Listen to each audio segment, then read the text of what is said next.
Bonjour à tous et bienvenue dans cette deuxième vidéo sur le logiciel Teams de la suite Microsoft Office 365. Dans cette nouvelle vidéo, nous allons regarder comment créer une équipe.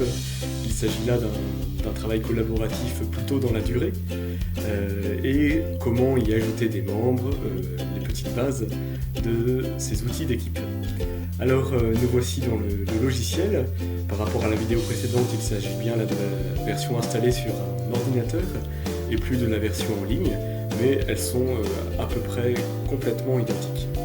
Alors à nouveau, nous regardons plutôt sur le côté gauche de notre écran avec le bandeau bleu foncé et dedans je sélectionne la partie équipe, c'est déjà fait. Dans la partie gauche, ici, j'ai mes différentes équipes, vous en avez sans doute un petit peu moins, et puis dans la partie droite, le contenu du canal que je choisis, de l'équipe que je choisis sur la gauche. On va regarder comment créer une nouvelle équipe et ce que nous pourrons faire ensuite avec. Alors je descends là, ici, en bas, sur ce lien rejoindre ou créer une équipe. Allons-y. Je choisis de créer une nouvelle équipe et je la crée à partir de zéro. Vous voyez qu'il me serait possible de la créer à partir d'un groupe qui aurait déjà été créé par ailleurs à d'autres fins, toujours dans Office 365, par exemple dans SharePoint. Quel type d'équipe vais-je créer? Une équipe privée où seuls pourront venir ceux que j'aurai autorisés et ceux auxquels j'aurai envoyé une invitation, ou bien une équipe publique à laquelle tout le monde pourra demander à participer. Dans notre cas, on va commencer par une équipe privée. Je lui donne un nom, test Teams. Je pourrais lui donner une description et je la crée. Nous sommes partis et il ne me reste plus qu'à y ajouter des membres. Je pourrais bien sûr en ajouter encore par la suite si c'est nécessaire. Pour commencer, on va prendre nos volontaires habituels et on va ajouter. Et voilà, 3 membres à cette nouvelle équipe, 4 avec mon mail.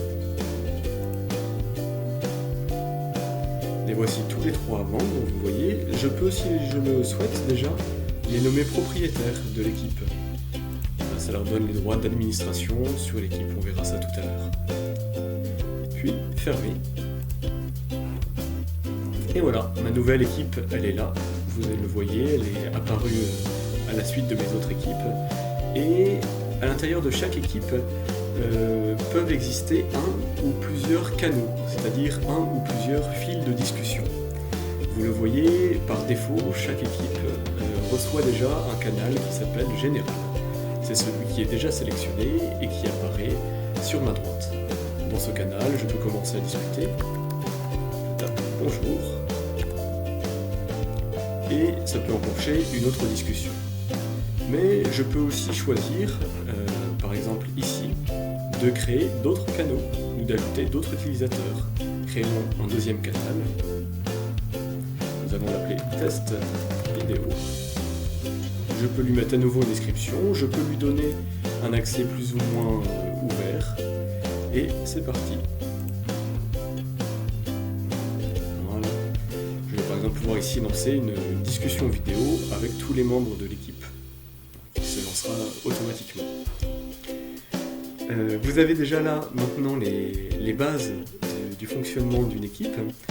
Regardons un tout petit peu quelques fonctions supplémentaires. Si je clique sur les 3 points, ici les 3 petits points, ça me mène à d'autres options possibles. Je vais pouvoir quitter l'équipe, la supprimer aussi, je le ferai tout à l'heure. Je vais pouvoir ajouter un canal, ajouter un membre. Je peux surtout gérer l'équipe. Et là, j'ai quelques options supplémentaires.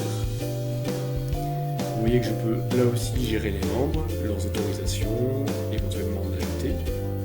Lorsqu'il y a beaucoup de membres dans une équipe, ça peut être utile de pouvoir trier un peu entre eux. Je peux aller voir s'il y a des demandes en attente, des personnes qui demandent à rejoindre cette équipe et qu'il me faut valider. Je peux surtout aller gérer les différents canaux, en ajouter et puis modifier leurs propriétés. Sont-ils plus ou moins ouverts à tous? Ont-ils des spécificités particulières? J'ai aussi quelques paramètres divers qui permettent de gérer l'équipe de manière assez générale, et puis quelques outils d'analyse ou quelques outils supplémentaires que je peux ajouter à l'équipe. Voilà pour un premier tour de piste sur ces équipes. A bientôt dans une prochaine vidéo pour regarder d'un peu plus près des outils de partage de documents, de travail collaboratif un peu plus poussés. Bon travail à tous, à bientôt.